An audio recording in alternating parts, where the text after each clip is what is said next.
कागा करंग टंडोलिया सगुला खाया मासु ए दोए नैना मत छूहो फिर देखण की आस। शेख फरीद ने वृद्धावस्था को लेकर और वियोग को लेकर खूब कहा। तो कह रहे हैं कि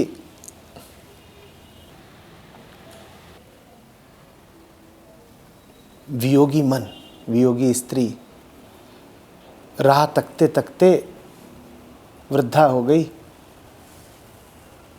अब मौत सामने खड़ी है।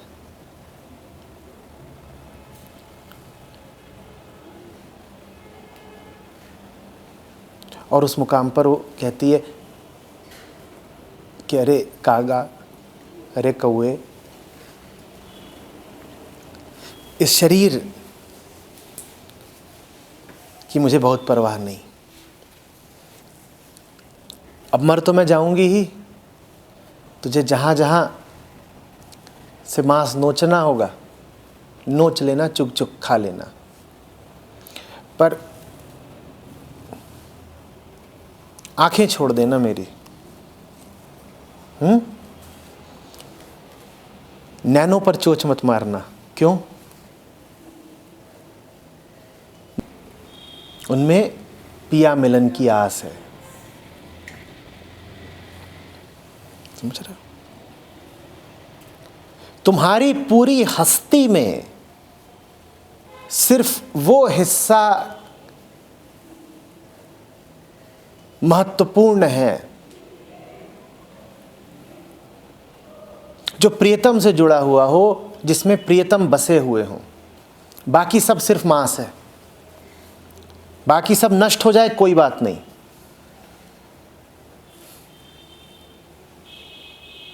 पर तुम्हारी हस्ती में जो कुछ ऐसा हो कि जुड़ गया प्रीतम से, वो न नष्ट होना चाहिए, न नष्ट हो जाता है। जिसे अमर की आस है वो भी अमर हो गया।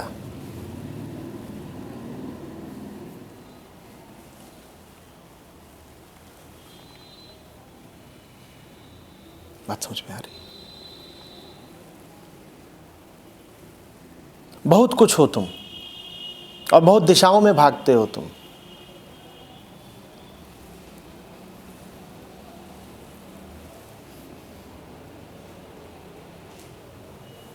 तुम्हारे सारे उपक्रमों में, तुम्हारी सारी दिशाओं में सिर्फ वो काम और वो दिशा कीमती है जो उस पिया की ओर जाती है। 24 घंटे का दिन है ना, बहुत कुछ किया दिन भर, वो सब कचरा था। उसमें से कीमती क्या था? बस वो जिसकी दिशा प्रीतम की ओर थी। और फरीद साहब कह रहे हैं उसको बख्श देना, उसको गंदा मत करना।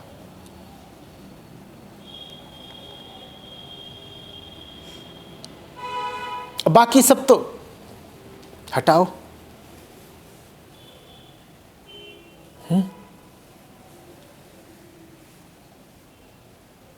और संत वो जिसका पूरा जिस्म ही समझ लो आंख बन गया, जिसकी धड़कन भी आंख बन गई, जो नख शिख नैन हो गया, जिसका रोया रोया, जिसकी हर कोशिका सिर्फ प्रीतम की ओर देख रही है। वो सांस ले रहा है किसके लिए? उसका हाथ उठ रहा है किसके लिए? दिल धड़क रहा है किसके लिए? वो आहार भी ले रहा है तो किसके लिए? वो गति भी कर रहा है तो किसके लिए?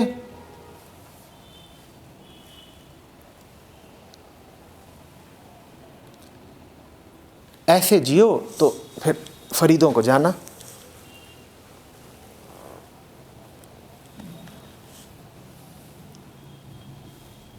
वरना तो समय काटने के बहाने और तरीके हजारों हैं।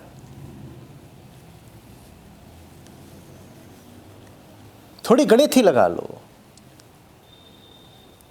देख लिया करो रोज शयन से पहले आज कितना प्रतिशत समय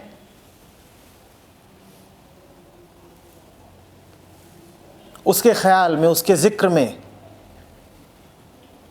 उसकी साधना में, उसके अनुसंधान में, उसके तसव्वुर में लगाया। कितना? जितना लगाया बस समझ लो उतना ही समय तुम जिए, बाकी तो समय बेहोशी थी। जब बेहोश पड़े रहते हो तो क्या कहते हो कि अभी जीवन चल रहा है? बेहोश के लिए कैसा जीवन?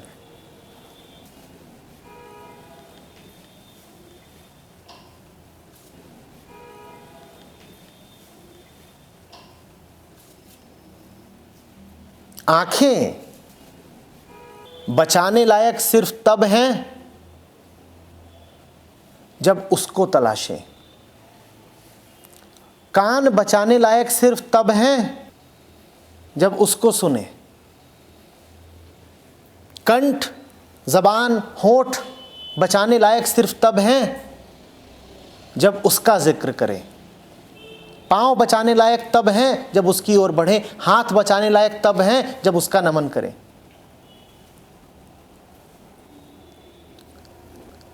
सर बचाने लायक सिर्फ तब है जब उसके समक्ष झुके। नहीं तो काट दो सर को, फूट जाए आंखें। कल कह रहे थे ना जीसस, एक आंख अगर फूट गई हो तो उसके लिए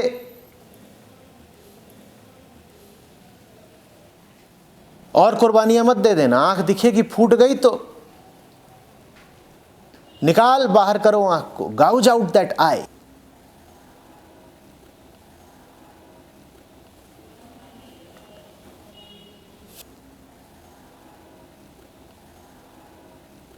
संतों का बयान तो बड़ा बेबाक होता है। सीधे यही कि फूटी आंख को ढोते मत रहो, उसे नोच के बाहर निकाल दो।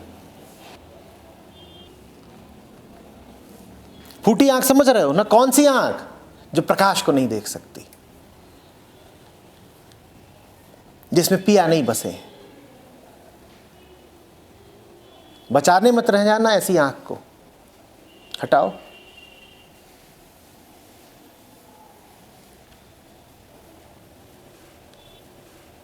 जीने लायक बस वो दिन है जो उसकी साधना में बीता। होने लायक बस वो जगह है जहां उसका नाम लिया जाता हो। और किसी जगह पर तुम पाए ही क्यों जाते हो बताओ? संगत बस उसकी भली जो उसकी ओर ले जाता हो। और किसी के साथ तुम पाए क्यों जाते हो बताओ? संतों के, फरीदों के साथ रहना जीवन का अमृत भी है और सबसे बड़ी मृत्यु भी। जिंदगी भी वही देते हैं, लेकिन मृत्यु तुल्य भय भी वही देते हैं। जो भय के सामने भी अडिग खड़ा रह सके, वही फकीरों की संगत बर्दाश्त कर पाएगा। नहीं तो फकीर सामने आए और तुम्हारे घुटने न कपें, ऐसा हो नहीं सकता।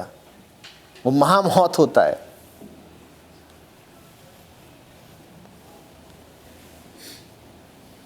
लेकिन अगर टिके रह गए तो अमृत भी मिलेगा। अभी इन्होंने जो गाया था उसमें आपने बताया था उसकी या उसका जिक्र किया था आपने, तो वो कौन है उसका? बता भाई।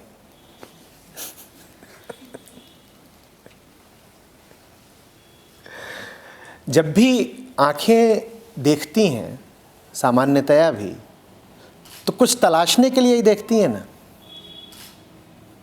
तलाशने के लिए देखती हैं।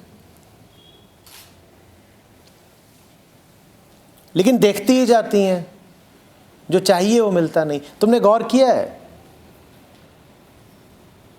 कि तुम्हारे सामने कोई अजनबी भी आता है तो भी तुम्हारी आंखें उसके चेहरे पर ठहर जाती हैं ज़रा सी देर को, जैसे कुछ खोज रही हो, और फिर ठहरने के बाद छिटक जाती हैं। हर नज़र कुछ तलाश रही है।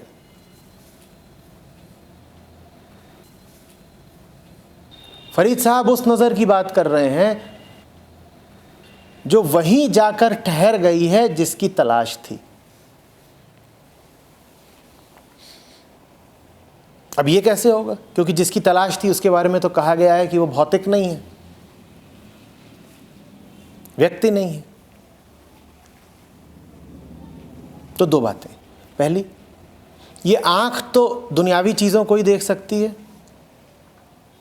दुनिया में भी ऐसे स्थान हैं, ऐसे व्यक्ति हैं, ऐसे ग्रंथ हैं, ऐसी वस्तुएं हैं जो उसका सुमिरन कराते हैं, जिनको देखने से उसकी याद आ जाती है। ये आंख उनकी तलाश में रहे। और दूसरी बात, एक आंख होती है ये मांस की, और एक आंख होती है भीतर, उसका नाम है मन।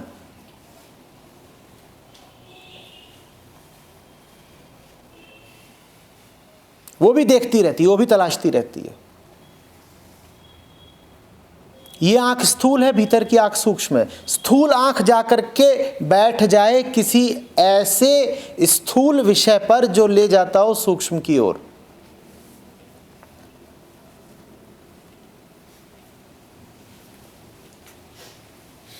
और सूक्ष्म आंख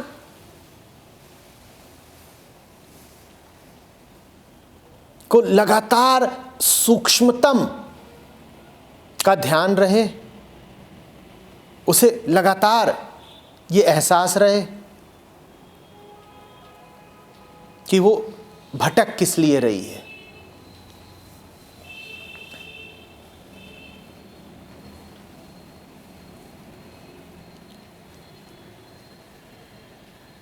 यही है आंखों में पिया का बसना।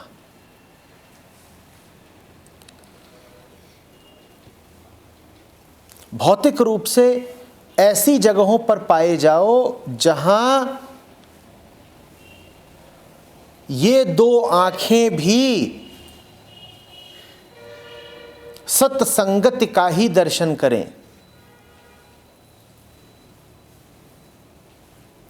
कानों को सुनाई दे तो श्लोक और घंटियां,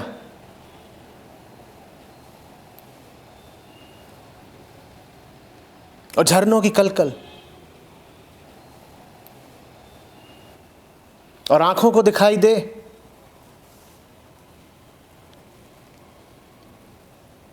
तो साधु का शरीर, ग्रंथों की उपस्थिति, ऐसी कलाएं जो मन को शांत कर देती हों। इंद्रियगत रूप से भी अपने आप को ऐसा माहौल और ऐसा आहार मत दो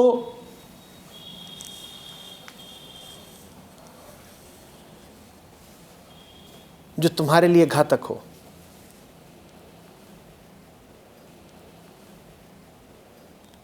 पर आंखें सदा तो किसी ऐसे स्थान पर नहीं रह पाएंगी जहाँ गंगा ही बह रही हो, जहाँ मंदिर ही खड़े हों। आंखें सदा तो ग्रंथों को ही नहीं पढ़ती रह जाएंगी। जीवन की अनिवार्यता ये है कि तुम्हें इधर उधर भी होना पड़ेगा, भटकना भी पड़ेगा। तब ये जो भीतर वाली आंख है ये लगातार पिया पर बनी रहे। और पिया का क्या मतलब है? शांति। तभी भीतर वाली आंख का, बाहर वाली आंख को चाहे जो कुछ दिख रहा हो, मुझे तो एक ही चीज दिखती है, शांति और सौंदर्य। ये है आंख का प्रीतम पर टिक जाना। भौतिक रूप से जहां तक संभव हो अपने आप को सही जगह पर रखो और सही संगत में रखो। सही दृश्य ही दिखाई दें तुम्हें। सही दृश्य की हमने परिभाषा क्या दी है? वो दृश्य जो तुम्हें दृश्यातीत की ओर ले जाए, वो शब्द जो तुम्हें निशब्द की ओर ले जाए। जहां तक हो सके अपने आप को भौतिक रूप से, शारीरिक रूप से भी ऐसी संगति दो। देखो ना कबीर साहब साधु संगति के बारे में कितना कहते हैं।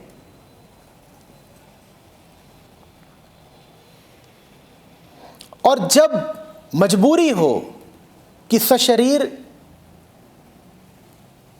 साधु संगत में नहीं बैठ सकते, तब भले ही इन आंखों को साधु शरीर न दिखता हो, मन की आंख को साधुता पर ही केंद्रित रखो।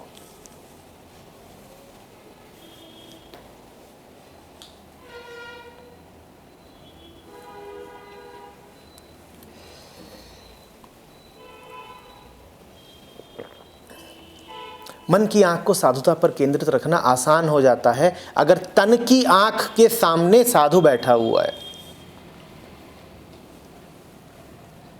बहुत दूर हो गए या बहुत लंबे समय तक दर्शन नहीं किए तो फिर मन की आंख भी बहक जाती है।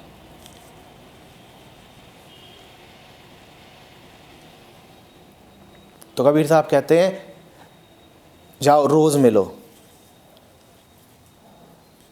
जाओ उससे रोज मिलो। और रोज कैसे मिलो? मानसिक रूप से नहीं कि आंख बंद करके उसका ध्यान कर लिया ना। जाओ, जाकर रोज सशरीर मिलो। जाओ और बैठो उसके सामने रोज। और रोज नहीं मिल सकते तो हर दूसरे रोज मिलो। और फिर कहते हैं अगर हर दूसरे रोज नहीं मिल सकते तो हर हफ्ते मिलो। और फिर कहते हैं हर हफ्ते नहीं मिल सकते तो चलो तुम हर पखवाड़े मिल लो। पखवाड़े में भी नहीं मिल सकते तो अरे जाके 1 महीने में एक बार तो मिलाओ। और फिर कहते हैं अगर महीने में एक बार भी नहीं मिल सकते तो तुम्हारी तुम जानो, हमें तुमसे कोई बात नहीं करनी, क्योंकि फिर तुम्हारे लिए कोई उम्मीद नहीं है।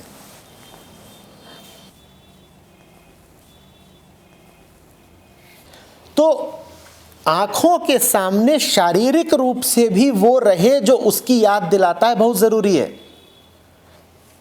समझना ध्यान से, ये आंखें निराकार ब्रह्म को नहीं देख सकती, पर ये आंखें उस साधु को, फकीर को, गुरु को तो देख सकती हैं ना, जो निराकार ब्रह्म की याद ही दिला देता है। तो इन आंखों को मौका दो कि ये उसको ही देखती रहें। लेकिन सांसारिक जीवन जीने की मजबूरी ये है कि सदा तुम साधु के बगल में नहीं बैठ पाओगे। साधु का जीवन दूसरा है, उसका बहाव, उसकी उड़ान दूसरी है। तुम उसके साथ साथ नहीं चल पाओगे, तुम उससे अदा कदाई मिल पाओगे। तो जब यह स्थिति भी बने कि सशरीर तुम उसके समक्ष नहीं बैठ सकते, तब भी मन की आंख उसे ही देखती रहे।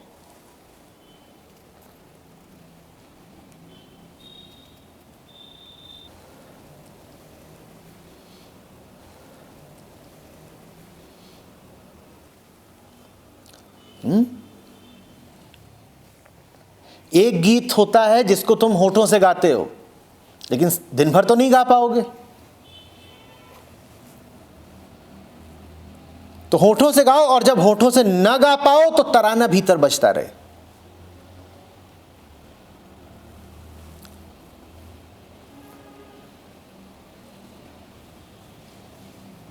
ऐसा कभी नहीं होना चाहिए कि संगीत विहीन हो गए।